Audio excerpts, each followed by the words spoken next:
sit. Welcome to the Dynasty Nerds Fantasy Football Podcast, where we discuss dynasty strategy, rankings, and all things NFL. So get ready to geek out on fantasy football with your host, Rich Dotson. And welcome to the Dynasty Nerds Fantasy Football Podcast. I'm Rich Dotson. He's Matt O'Hara. Hey. He's Garrett Price. How's it going? And we actually have a special guest in studio today, Jared Wackerly. Hello. Welcome back. Hey. Every time I'm on, welcome back. Welcome back. See you in 2 months. You only show up once a quarter. That's what happens. You know what I mean? Just come Coaching basketball. I'm sorry. It does. Our first and second grade girls team lost, so I'm here. All right. Well, welcome back. congratulations on the great season. It sounds like you guys made it far. Hey, thank you. We're pretty good. And welcome back. It is tough at that age because I've coached at that age as well, and it's like, you know, of course you want your team to win, but in the tournament you're also like, yeah, but if the season ended a little early, I'm not going to be upset either. I'll root for my kids. Do it from my couch. Do it all the time.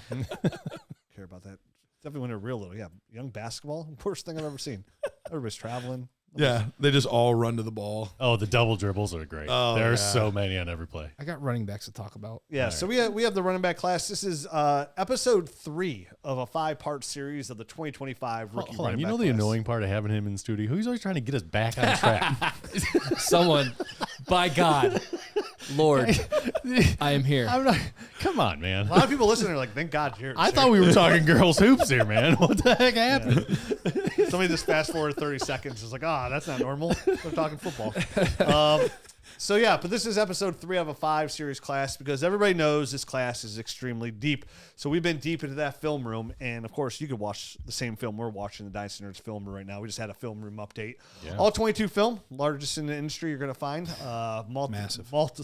Sometimes we have so many games, like I'm watching tape of a player, I'm like, why do we have this many games on this player? We are thorough. This was a colossal waste of my money. I can't remember who it was. There was a running back in one of these shows yeah. that I was like, why do we have this going all the way back to 2021 on this guy? Probably was like a Devi guy. Maybe. It was a lot. So yeah, check it out. So we're talking running backs. If you missed episode 1 and 2, I highly encourage you to go back and listen to those episodes because there's some really good running Very backs good in that groups. class. Yep. As much as this class is talked about, and I said I was super excited about this week and tomorrow's episode, I gotta say I was a little bit disappointed. I mean, overall. there's 2 or 3 really good guys in this group to talk about. Really, there's 2. Yeah. We're gonna start this show off with 2. Last year, Studley we didn't Muffins. even have sometimes a full show with one player that we were excited about. Agreed. Yeah. So But like we always say, it is important to know even the guys that you don't want sometimes to to draft. eliminate. Yep. So Yeah. let's Does hear about all. So these what? guys. You just can't feed me unlimited gorgeous amounts of Taco Bell, and then all of a sudden at the end of it, tell me there's no bathroom. Like that doesn't make it any better. Like this is not great. Have you been spying on me? I can't wait to drive home later because I'm going through Taco Bell. He's getting the crunch wrap for sure. Nope. Guys, Cheesy we are gordita. not Cheesy sponsored. gordita, We are not sponsored by Taco Bell. Would We you not should gonna- be though. I will get a tattoo of Taco Bell. Didn't you give up Baja Blast for Lent? No. You were thinking about it. You said something and I was like, that's a fun idea. You know you love Taco Bell when you're like, I will give up one item for Taco Bell. Not Taco Bell in general. Just one item. Because No more chalupas.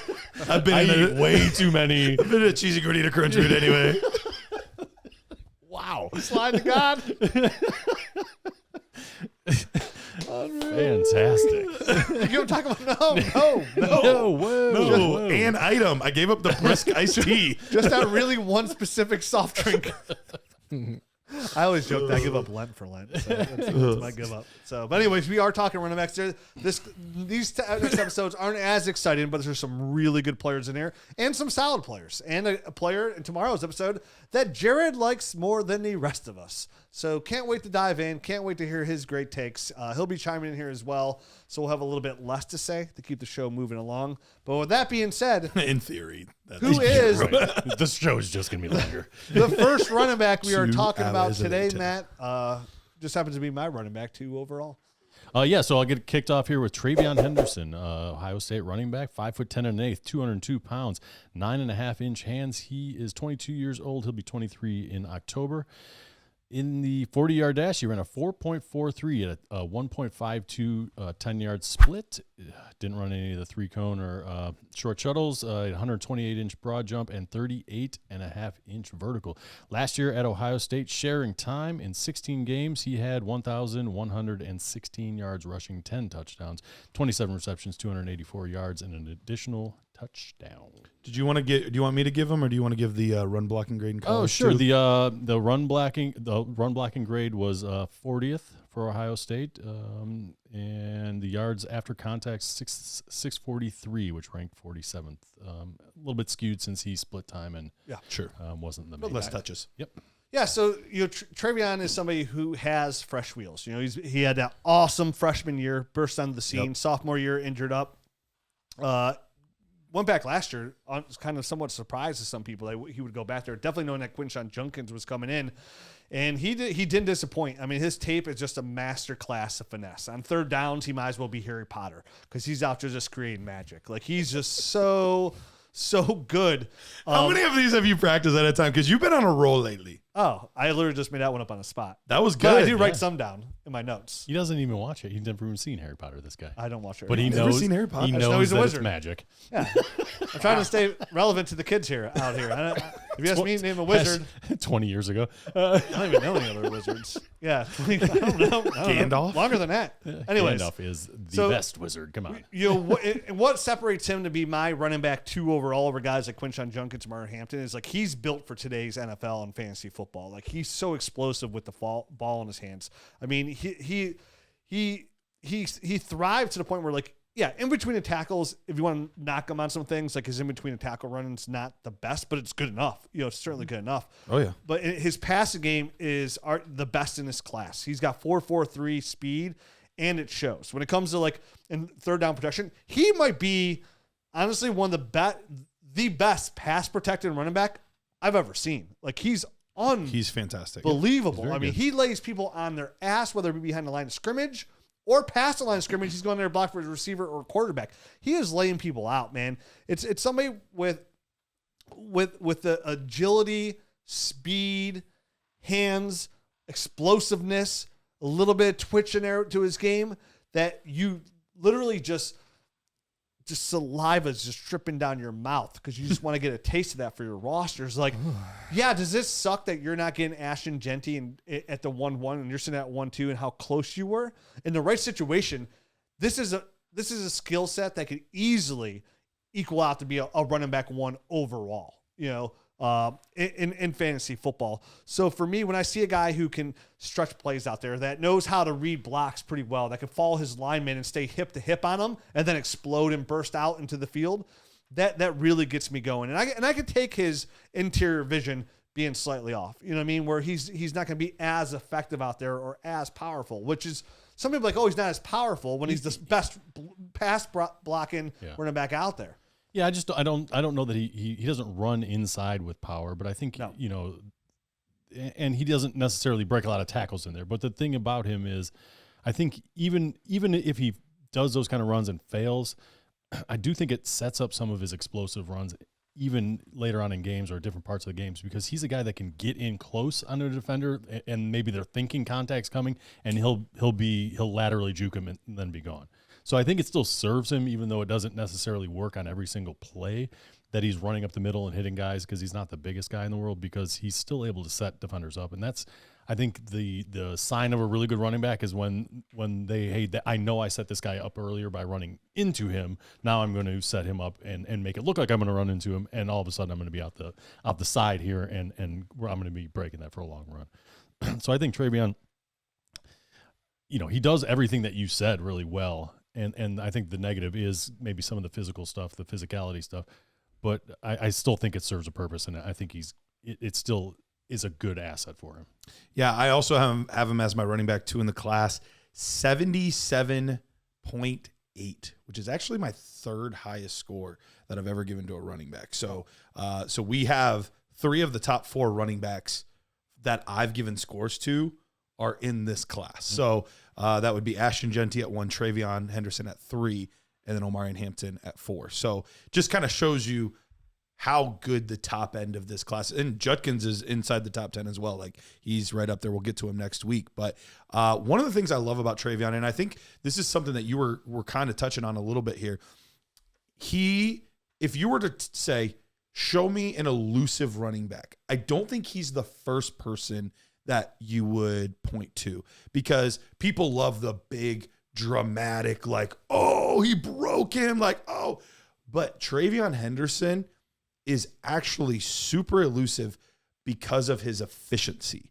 When you see how efficient he is with his movements, I think that's one of the things that really sets him apart from other running backs, where, yes, I could do a big exaggerated move, but then I've also lost speed. Right. He is maximizing his speed. And I think that's why he, even though his 40 was just fine compared to what you might have thought it was, he doesn't waste any speed. He accelerates quickly, and then his moves are meant to maximize his top end speed. And so that's one of the things that I love about his game, is he is going to make you miss, but it's not going to be the highlight level things that you think about. Yeah, and I think of, what you're saying too is what he does well, and on top of that is his vision out in open field. The way he's able to like stack the defense and the defensive backs of where they're at. Like you could tell by the way he runs and the way he doesn't lose that speed. It's because he already knows where he's doing in his efficiency. Like he could see where those defensive backs are, and he could plan 2 moves ahead of his movement of where he wants to go. I'm really glad you said that. And it's running with a plan, running with purpose. And certain guys have it, and other guys, specifically some guys we'll talk about in the next show that I'll bring up, they have no plan, and they're just reactionary out there. He's not reactionary. He's doing things in order to get guys to move so he can get to where he needs to get. Is he all your guys' RB2? He is for me. As of now, yeah.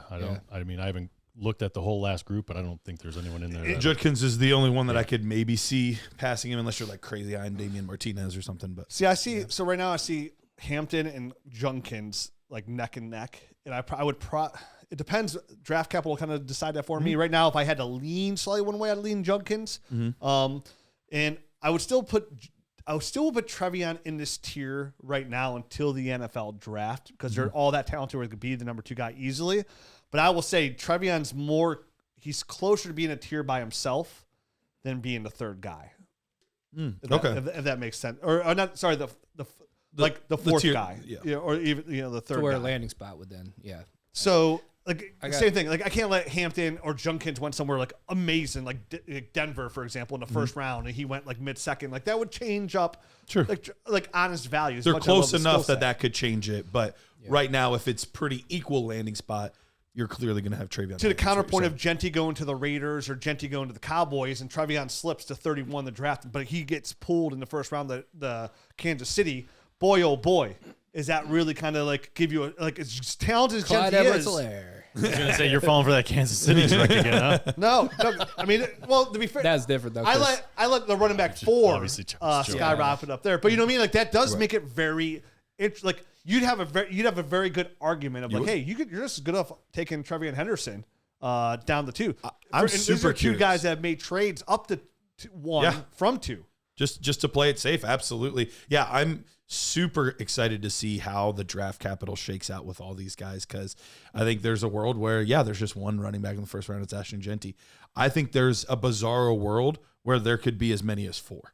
And like that, I don't think that. If I had to guess right now, I think 2. I think we'll see 2. But it's gonna change your rookie draft so much depending on how many of these running backs go in the first round, or maybe like right there as the first or second pick in the second round. Like that could do it as well. But or they wait because there is such a that's what I brought up. Down. I wasn't sure how that one's going to swing. It could go either way. Could change everything. Free agency hasn't gotten off to like a real quick start at that position. Not that there's a lot out there. There wasn't a lot of options, but I think Najee, Javonte, Aaron Jones re-signed, right? Yeah. And don't forget about Ty Johnson. Right. He's on a roster somewhere. So not to belabor the point, I think you guys described TreVeyon's, who he is as a player perfectly. I have him as my RB2 as well. I have him closer in a tier with Judkins than I do Judkins and Hampton, but I kind of have it Genty, Henderson, Judkins, Hampton, just like it sounds like you guys do as well. I just think he checks all the boxes. He's extremely explosive. He can be a pass catching weapon, not just that he catches the ball. He is a weapon out of the backfield, so that's going to score fantasy points. I like Trey a lot. Do we think TreVeyon is a guy that could be a true workhorse back, or do we see him more in the Jahmyr Gibbs, Devon Achane type of envisioned role where it's more of the 12 to 15 touches a game with some receiving? Like, what guy is he at? Because depending on the game I watch or the play I watch of him, I'm like, oh, he could be in this camp. Oh, but he could be in this camp. And I think he could be effective in either way that they use him. Yeah. But I'm just curious, like, how does the NFL see him? How do you guys see him in that light?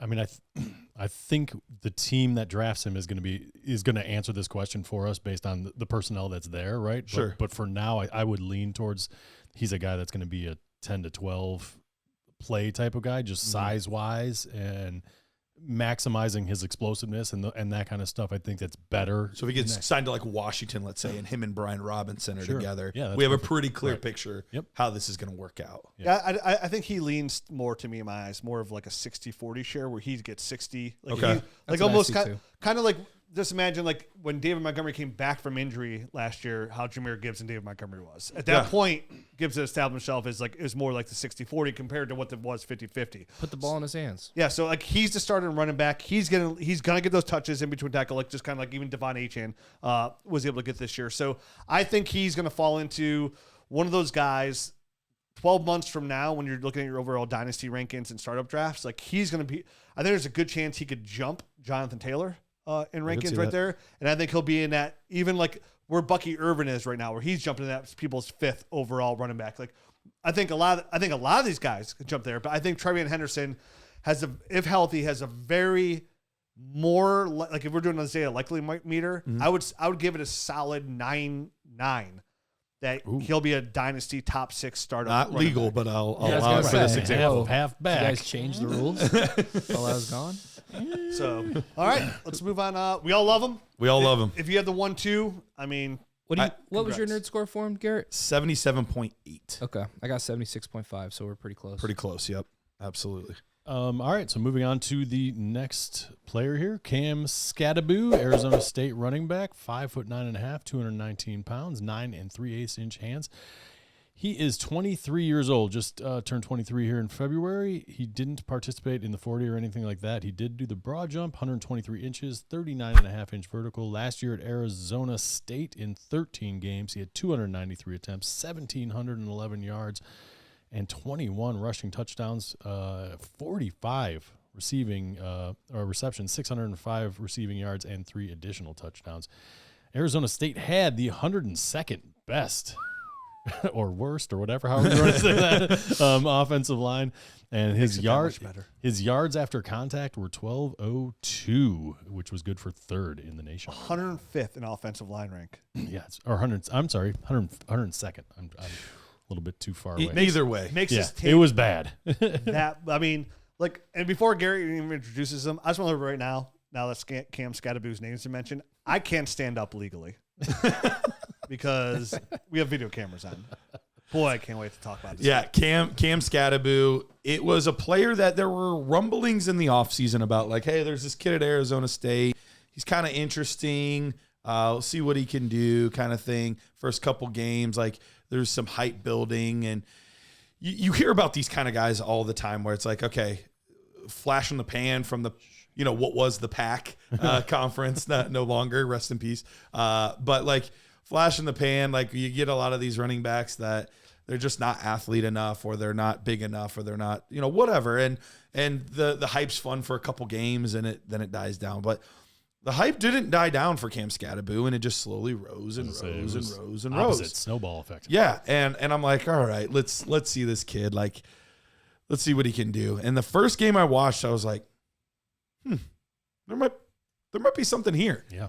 And then he gets to his conference championship game and the playoff game against Texas. That game alone is, and then just to think, like, that's where he was at, and with that team and that offensive line, and, like, I mean, you go to realize, like, wow, Arizona State made it really far, and they're here because of Cam Skattebo. Like right. he makes it clear in that game. Like this is like they could have easily won that. Like, it could have won that game. Should have won that game. They should have won that game, and it was all because of Cam Skattebo. Yep. And you're right. It just got better and better.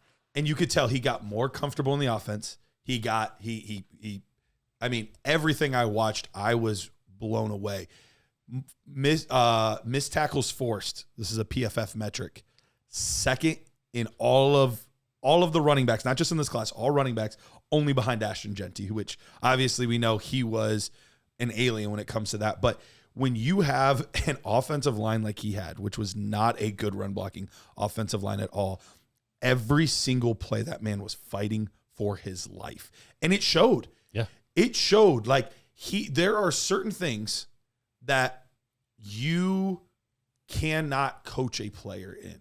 Like you cannot tell somebody to want it more than the next guy. Every play just wanted it more than the next guy did it. He would fight, he would claw, he would push, whatever he could legally do. One of my notes is he needs to learn how to take an L sometimes. He refuses. Absolutely, he refuses. Yeah, sometimes he just starts trying to do too much. And Dude, he's a light bulb in a moth pit. He actually had one of the better vision scores for me in the class. So really, really solid vision. Overall came in as my 5th rated running back in the class. So if you're doing the math at home, I know that there's some other big names we have not talked about. But Cam Skattebo is above those guys for me.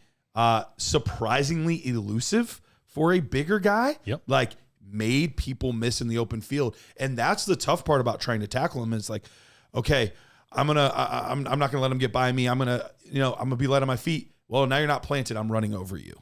And he was really aware of, hey, is this guy waiting back to take impact? Okay, I'm gonna juke him out. Okay, is he playing forward? Okay, he was really aware of all of that kind of stuff. Game speed is my biggest question mark. Yep, that's the only one for him. Yep. And how much does that actually matter? Right, because it didn't it's matter very there. low for me too. But if it's just like a tick higher, I mean, he's like RB3 for me almost. It would catapult him up. And the thing that really helped was when we saw the combine.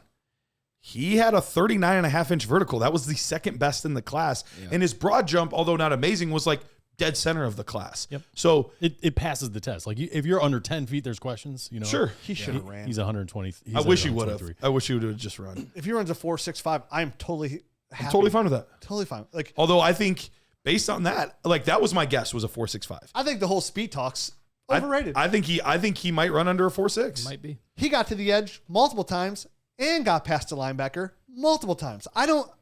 Listen, is he the burner turner out there? No. Absolutely not. But he is 100% fast enough. Yeah. And like you said, how much does it matter? How many of these running backs, no many running backs I saw we're going to talk about later that ran 4.4s at the combine that I saw got chased from behind? Yeah. Like, you know what I mean? So it's like, listen, I don't need that speed talk. He is plenty fast. You good enough for me? You good enough for me? So obviously, yes, the speed is going to be the biggest thing.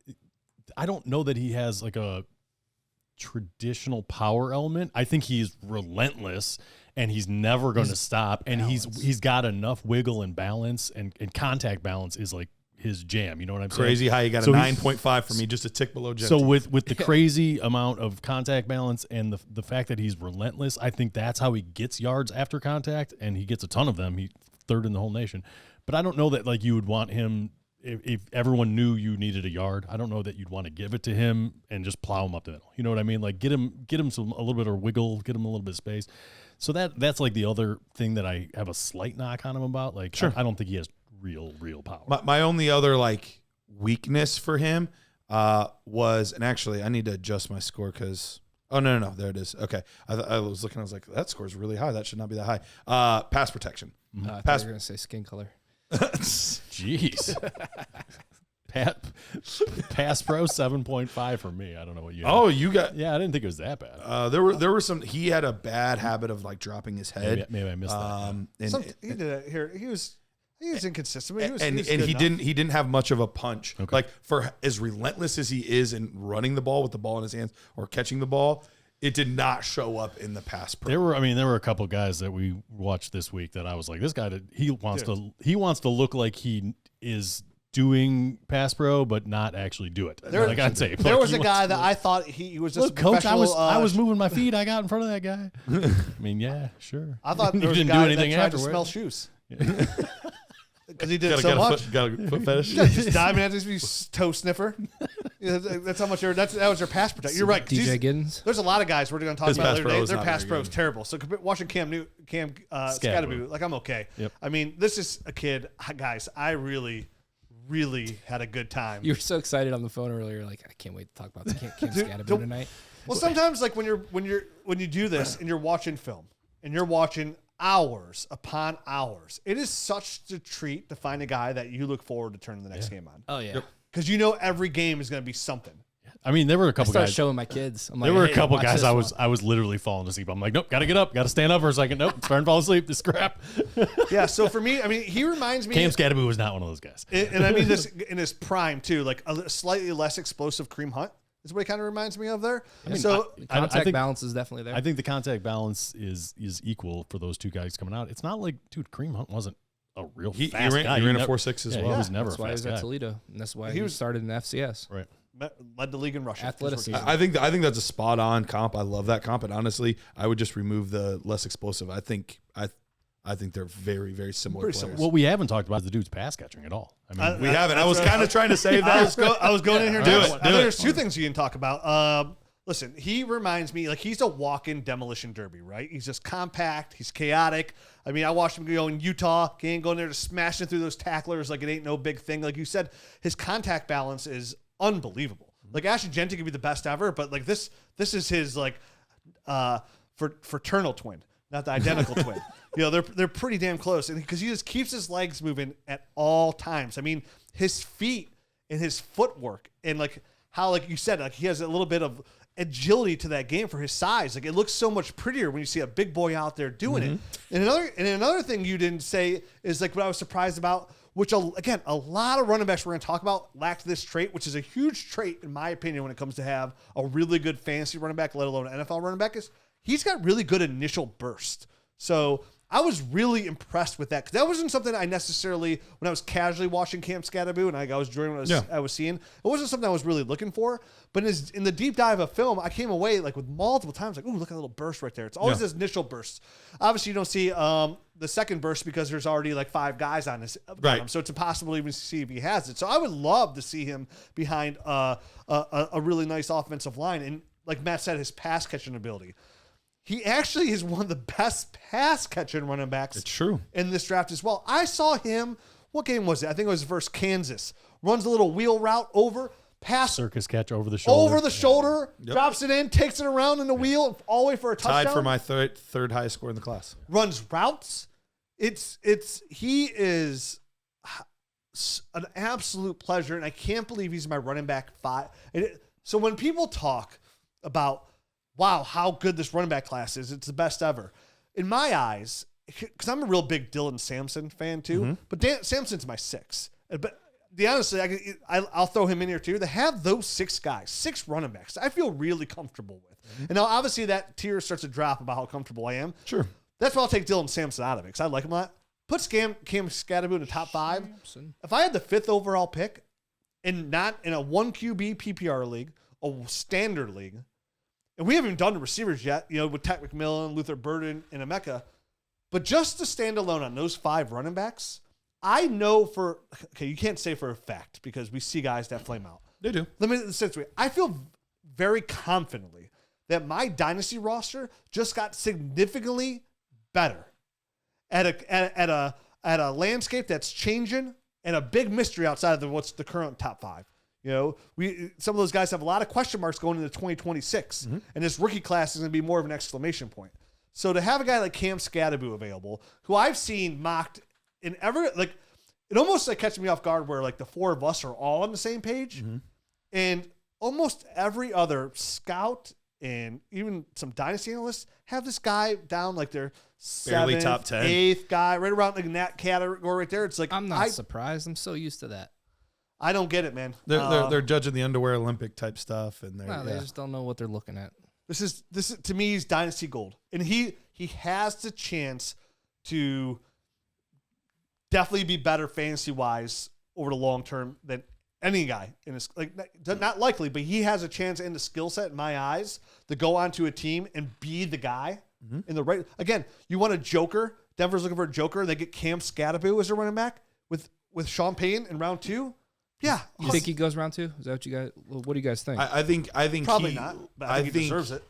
I could see him in the round 3, upper 50s, lower 60s. If he's in there, I think that's the high end. I think the low end of round 3. I would be shocked if he fell to day 3. I do not see that at all. Yeah. He's too good. He really is. I mean, the only knock that people might have against him in the NFL speed, obviously, but 23 years old. You know what I mean? And fumbles. I think he had 10 fumbles over the last few years. And it is something, it's not surprising with that play style. Like, that is something that you're kind of inheriting a little bit if there's a guy that's going to be. It's same thing with the gunslinger. Like, this guy's going to make some amazing touchdowns that nobody else can. He's going to turn the ball over sometimes. Like, if you're fighting and you're getting held up, like, the ball's going to come out sometimes. Is he surefire 3-down type of guy for you guys? I think he can be. It's how the team decides to use him. You never know. And I had that same kind of thing in my note too. Like, I have him as one. Yeah, I think he is capable of it. We'll see, what kind of situation he lands himself in, whether or not he becomes one. Because I think he's good enough in the pass pro, and he obviously catches passes really well. That he's not a type of guy that you need to take off the field for any reason. Mm-hmm. And he can obviously operate between the tackles, and he's tough as nails. So another guy you mentioned, Kareem Hunt. He also reminded me of shades of David Montgomery as well. A guy that's like actually a really good pass catcher. Now he's there with Gibbs, but really good pass catcher, but low center of gravity, fights for extra yards. Like, I like Skattebo's tape better than I like David Montgomery's. That was the year before I started doing Nerd Square. I was like, I could tell you exactly what I thought. Montgomery a lot, but I could see them. I thought Montgomery is good. But remember, you always got to look back to that when he was coming out, like during the combine. Like, he's got the legs of like Le'Veon Bell, or like Adrian Peterson, the hips of Le'Veon Bell. I forgot that was David. Oh yeah, he was the Frankenstein player. Yeah, every Hall of Fame player. And I was like, what? What is happening right now? He's nice, but he's not that nice. I got Skattebo at RB5 as well. Again, you guys hit on pretty much everything in his game. I have him neck and neck with Hampton, and they're like, actually, they have the same nerd score right now. So we'll see. They're both at a 74.1. Okay. Which is high. I have him at 74.4, so we're a similar spot. I just have Hampton quite a bit higher. I have him at 77. You have him tied with Junkins? No, I have Junkins at a 75.7. But it's like the speed. The speed was really the only thing keeping him down in my score, because across the board, he's high on everything. And he and Genty have the 2 highest contact balance scores of almost, I think, all time, maybe when we've been doing these nerd scores. I know I've never given a 10. Genty's the only 10 contact balance. I don't remember if I've given a 9.5 or not. I'm going to look. Skattebo and Genty are 1 and 2. Bijan is 3. Pretty good company. He's one of the best I've seen. Like I said, Kareem Hunt was unbelievable. Watching his tape out of Toledo. But Skattebo falls in that category. Could easily be the second best. Yeah, I mean, you don't want a running back that falls over with a gust of wind. And you're probably going to be able to get a little bit of a discount on this guy in rookie drafts if he falls to round 3. And just the sentiment across what I've seen on Twitter and other analysts, like Rich said. So, I mean, even our own nerd family, we just did that draft. I had so mad. Ended up being. I think Matt got him. No, I got him, bro. I got him. Did I text you? I don't know. Maybe you texted the wrong guy. He's something I'd be pretty aggressive about trying to trade up to get once he starts to, if he gets like in that second round range. I had picked 110, and I honestly really considered taking him there, and I was like, but it's a really nice tight end premium. Colson Loveland's going first round. I got to take Colson Loveland. Like, I can't not, but like, I really hope he gets back to me. But like, that shows you how high I feel about him. Like, I considered him strongly at 110, and then I took him at 2-1. And even me taking him at 2-1, there were 3 or 4 people that were like, whoa, okay, we're reaching. I was like, I don't think this is a reach at all. No. According to my rankings, like, I should have taken him a spot or 2 sooner. That's like 50% of across the ball is just jelly. Dude, this draft is so good for if you started a rebuild like a year or 2 years ago, because now you get to just load up on those running backs and go for it. Yep, absolutely. All right, moving on to the next running back in the class. Jaydon Blue, Texas running back, 5'9", 196 pounds, 8 1/4 inch hands, Rich. Very small. 8 1/4. 21 years. He's 21 years old. He just turned 21 in January. In the 40, he ran a 4.38. He had a 1.52 10-yard split. He didn't participate in anything else.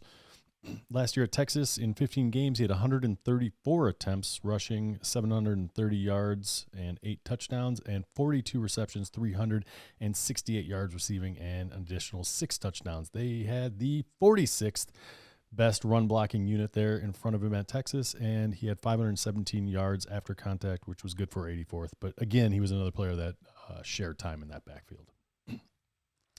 Yeah, so I just literally lost all my notes, but going to Jaydon Blue's tape, obviously speed's his number one his asset. thing. That's yep, it. absolutely. His 4.3, and it shows up on film because this is a kid too.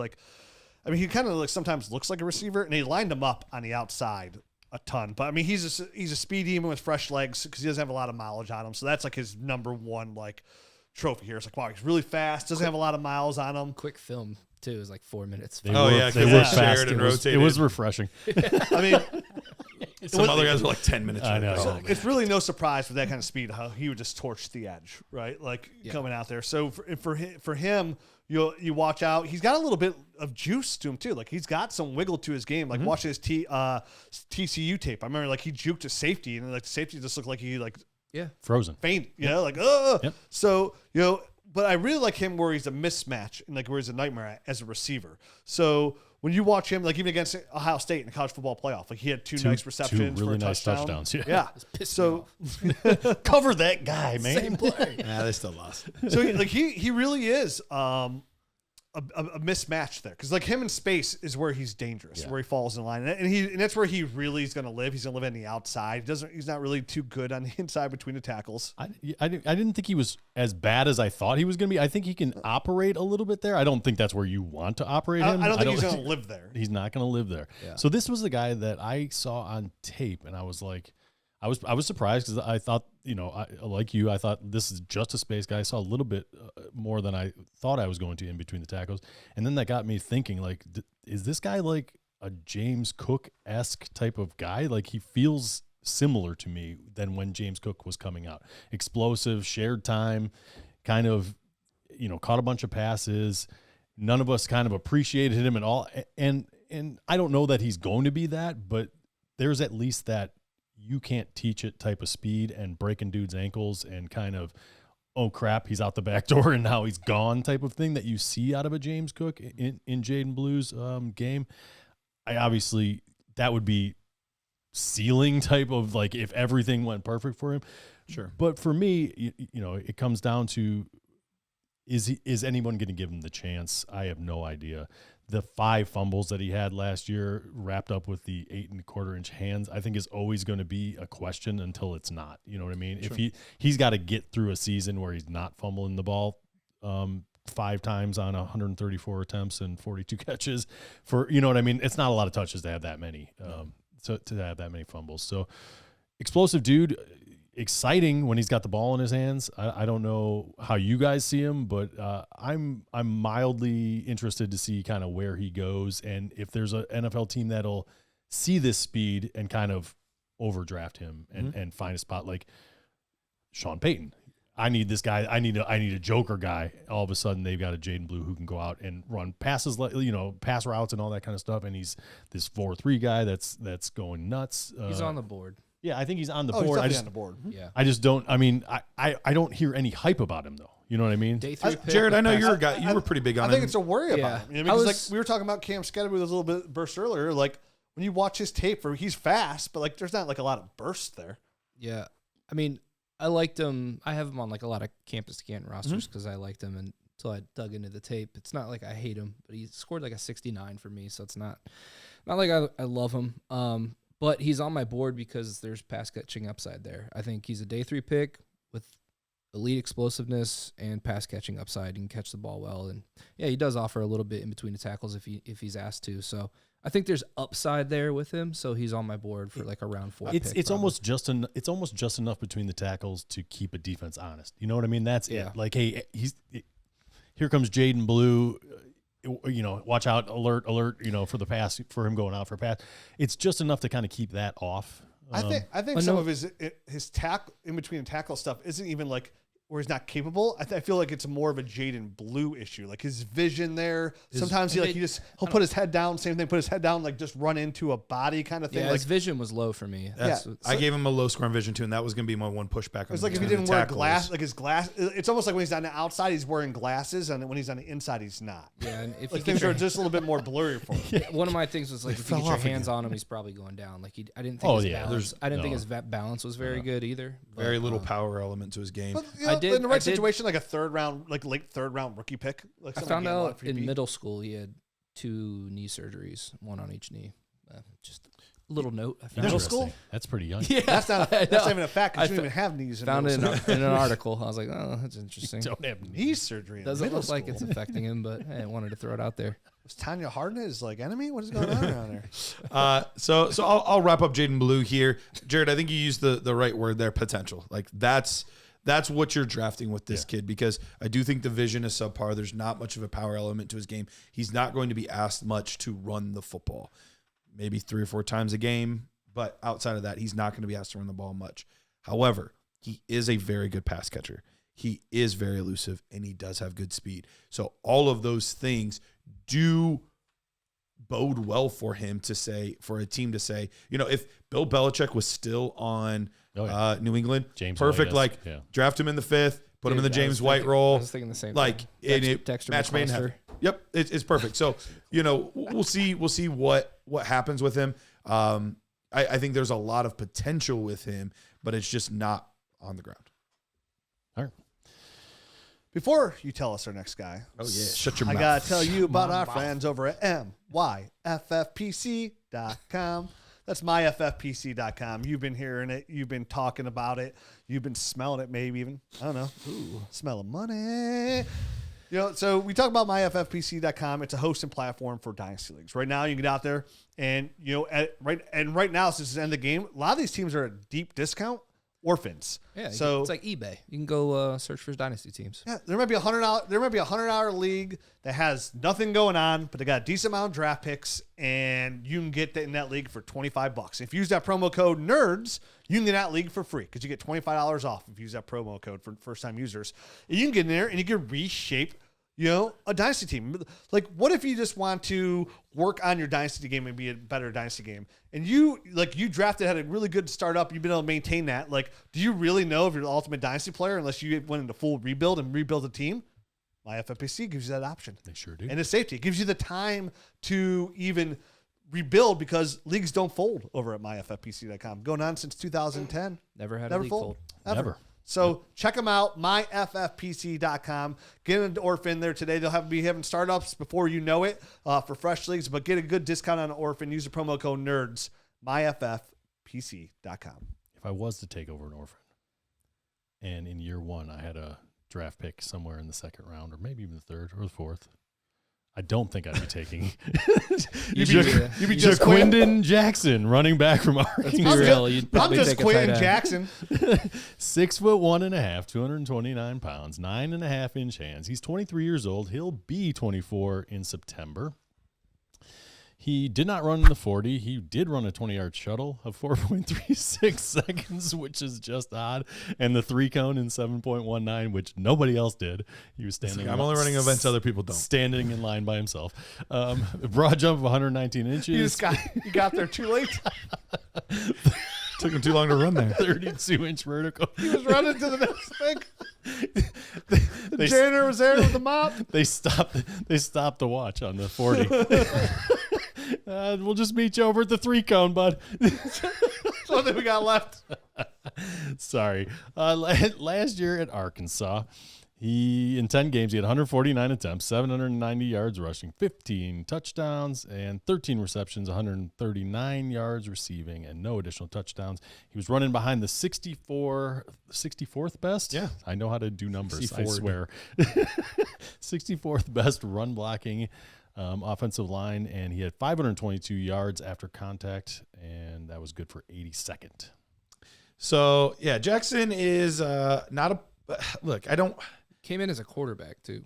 He's not a player that I want to, like, poo-poo on because he's a college player and he's getting some love, and, like, I'm happy for him. However, I have to draft fantasy players that are going to help my team. I'm happy that he got 4 years of college paid for. It's fantastic. It's fantastic. He started off at Utah. Yes, he did.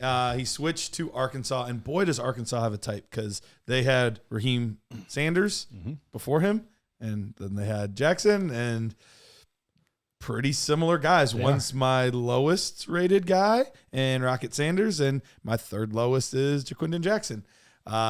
Similar things where the vision surprisingly was not that great. No, it was not. You would have expected it to be better, and it wasn't. There's not a lot of burst and speed in his game. He is powerful. He is powerful, and he does fall forward. Yep. I think he's powerful when he decides to use it. There's other times when he doesn't even embrace the physical side of it. Well, they were when down 20, so 600. I mean, he's 300. He's 6 foot, 6'1.5", 229 pounds, and I would have loved to have seen that more often. Yep. My last note is not a target for me in rookie drafts. Nope. I think that's he started at Texas as a quarterback, and that didn't work.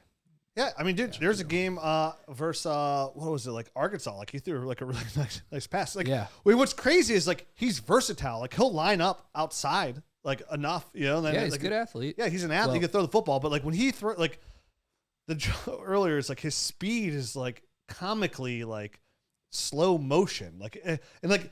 And it goes like with this whole thing, like the way he processes and everything. Everything just seems like it's at such a slow speed, which is unbelievably boring. Like he offers no fantasy football upside. Like he was the guy that I was falling asleep watching the tape. I'm not joking. Like it was that boring. I'm like, come on again. I swear he has weights in his shoes. Like, come on, dude.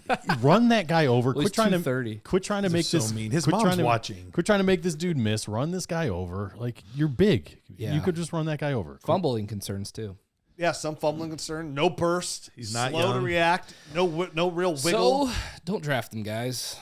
Yeah, this is a guy that's off my list as well. I wouldn't be surprised if he went undrafted. He was 62.2 for me. Did you start? Did you? He had a 63.3. I did score guys. He was a 60.8 for me. Some of the other guys were relatively close to what you guys were talking about already. Yeah, he's. I don't love doing on these kids, but I feel bad. Me too. We're trying to protect your roster. I don't feel great, but I wish we could swear. Yeah, you don't want him on. I don't give a shit. United States of America. It's a Talk about fantasy. I don't think the FCC is going to come ruling down our podcast. You might get one of those hate tweets or like 5-star reviews goes down to one like my More child so, was in the car. I don't want Garrett to look at me like I just broke his heart. Especially some of these lower tier guys, they don't get as much pub, and like, oh, somebody's talking about me. They're just like, he sucks. Like, I feel bad. But yeah, like his cousin plays Dynasty. I'd be like, oh, dude, I've been waiting for this moment. Finally going to talk about my cousin on the Dynasty Nerds podcast. The guy's dad like defended him everywhere. Oh, last year. Although Devin Neal's dad was talking to me this year, because I called him short and he did not like that. Devin Neal's not short, like 5'10" and a half or something, right? That's what he told me. He told me he's 5'11". He's like, and I've measured him, and I make sure I don't give him any extra, and he was 5'11". But anyway, that's beside the point. Gosh, who was it last year? I forget. Well, if we think of it, There was somebody's dad that like every time we tweeted anything about him, he was quote tweeting it every time. All right. Well, you know. Yeah, thanks for that exciting story. Who's next? Moving on to the next guy, RJ Harvey. School. He went to UCF. He was 5'8". He is kind of short. 205 pounds, 9-inch hands. He's 24 years old. He just turned 24 in February. At the combine, he ran a 4.4 flat with a 1.57 10-yard split. He had a 4.34 20-yard shuttle.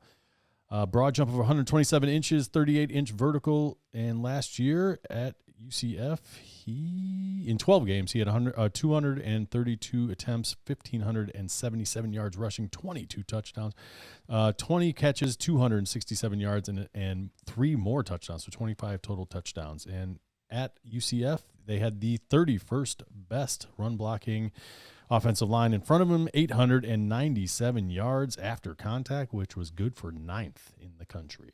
Yeah, watching RJ Harvey's tape out of UCF, like this was a name I've been like, it's been out there. So I've been kind of like, here's, and I know this is a deep class. And I just watched Jackson. Yeah, his film. And I was like, oh. what was like RJ Harvey's film. This is gonna, like, he's probably, I might have to watch more tape because he's probably going to look way better than he is. And I put it in. And I guess, I mean, there's some things about his game that's pretty nice. He's got that pinball effect, right? Like he could run, he runs strong. He's got that good lower body strength, and it shows up on tape. I mean, he's grit. Like he's a gritty running back. He's got some really good contact balance as well. That would grade out pretty high for me. But like overall, like he falls in the category for me of a nice solid running back that's gonna get it done. But like what really hurts him is like where his tape's not bad. Like I don't envision him at all as being down on third downs in the passing game. So like to me, I look like he's a very limited running back. He doesn't create well on his own. Doesn't have a lot of burst out there for him. He's not like an overly dynamic running back. So I was surprised by the 4.4 speed personally. The 4.4 flat speed. It was a little fast. I didn't pass think protect's terrible. I didn't think that he was slow. His pass protection is terrible. Yes. I did not think he was slow, but I did not think he was borderline 4.3. You know what I mean? I thought he was more like 4.8, or I mean 4.8 4.8 to like 4.5 low 4.5s type of guy. And that's the thing. Like he's gritty enough where like if it's there, like there's a hole, like he's gonna do well. But for the most part, he's gonna take pretty much what's gonna be given to him for the most part. He's not creating on his own, and the fact that like.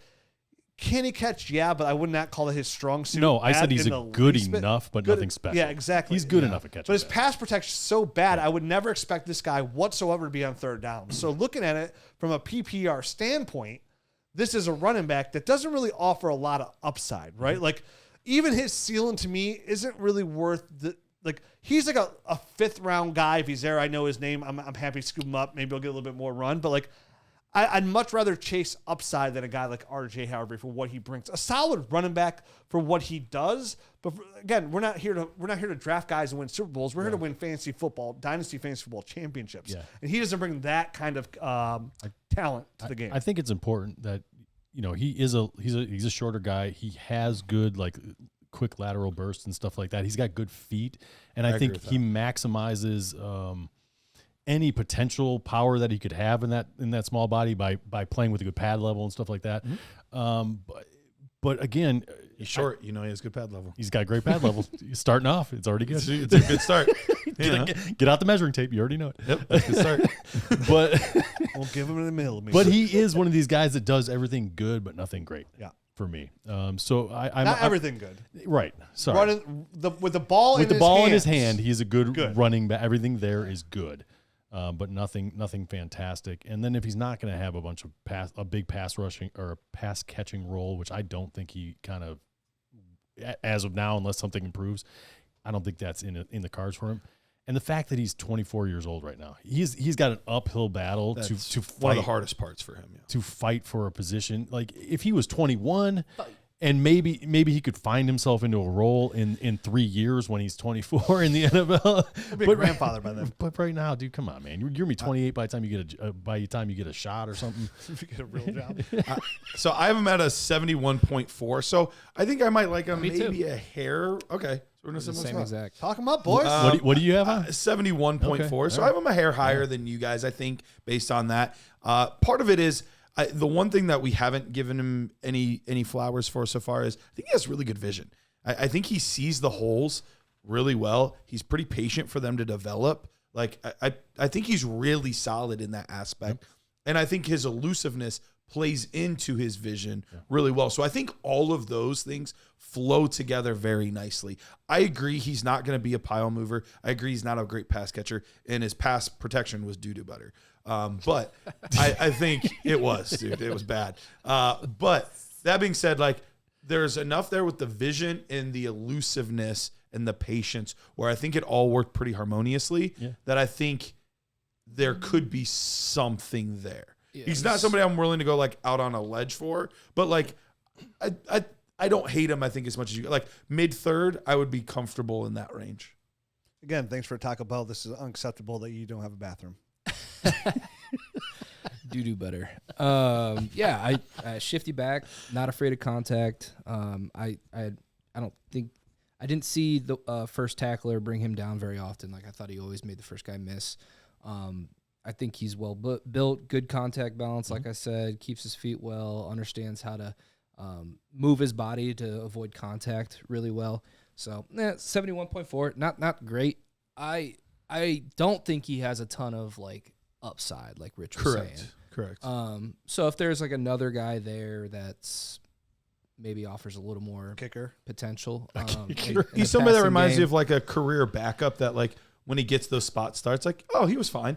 But that's a dime a dozen. And for what it's worth, 71.4 for me in this class is the 15th ranked running back. Right. I know. So like I could do better. There are 14 Like, guys I do have, like ahead of him. Like for example, like I would rather gamble on like Ontario Brown.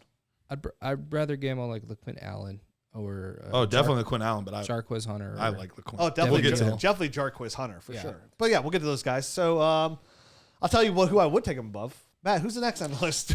Next on the list, last one, right? Donovan Edwards, Boo. Michigan running back, 5'11" and 3/8, 205 pounds, 10-inch hands. He's 22 years old. He just turned 22, and in the 40 he had a 4.44, 1.51 10-yard split, which is really good.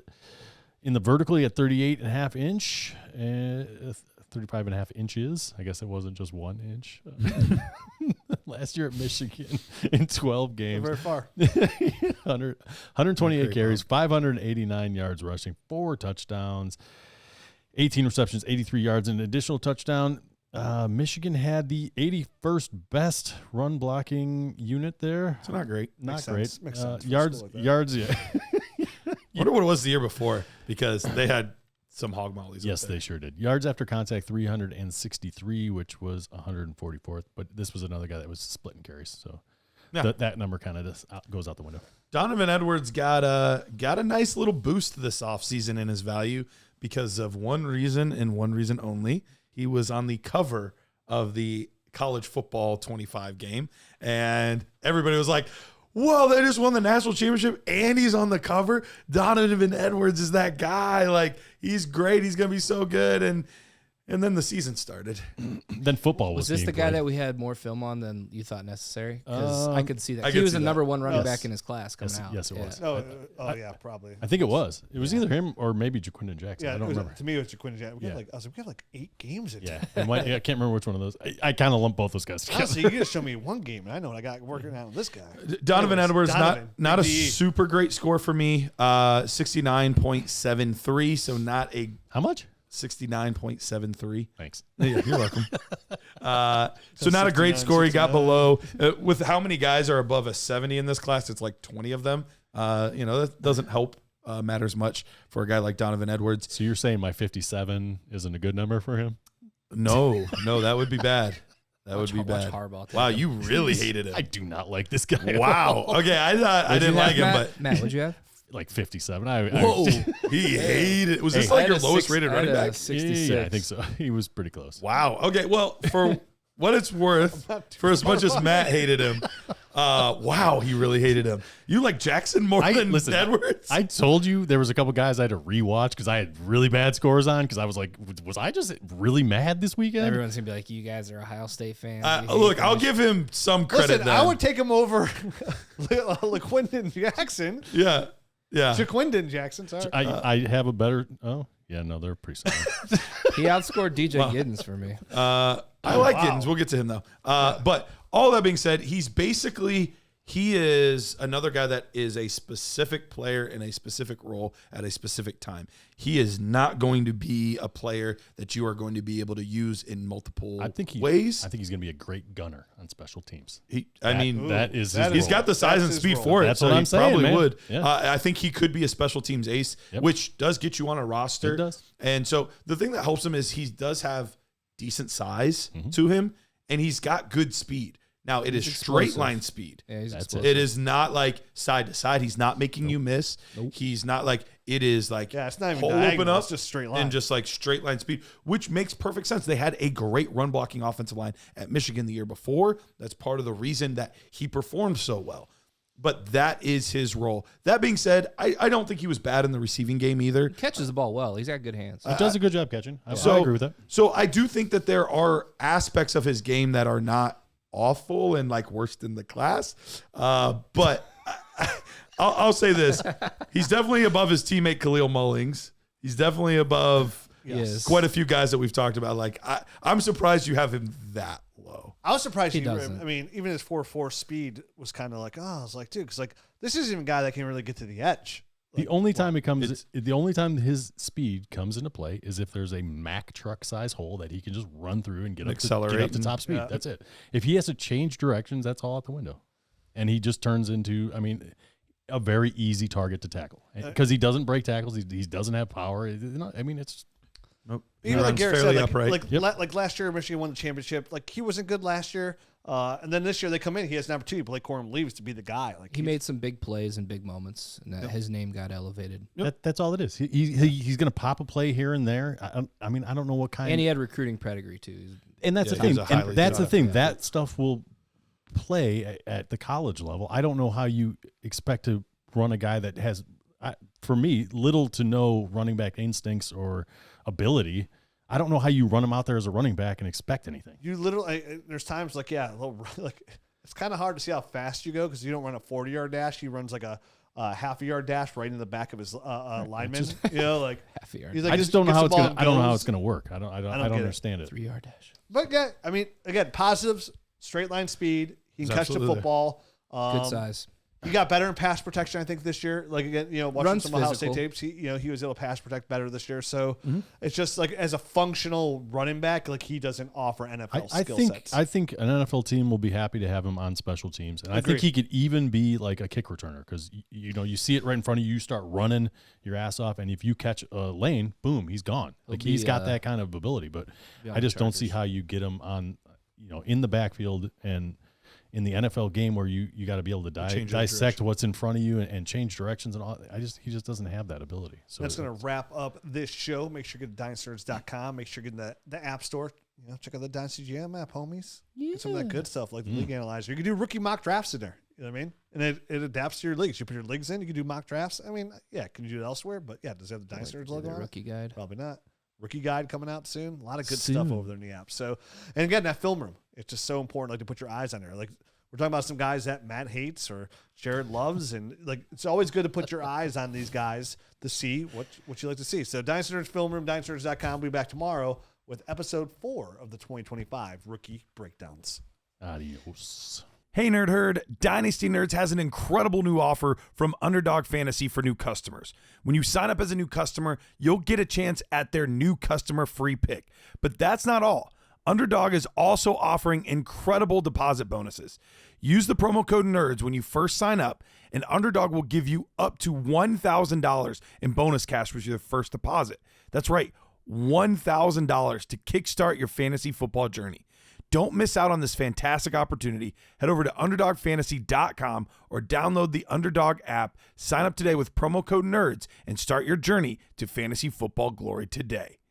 Must be 18, 19 plus in Alabama and Nebraska, 21 plus in Massachusetts and Arizona, and present in a state where Underdog Fantasy operates. Terms apply.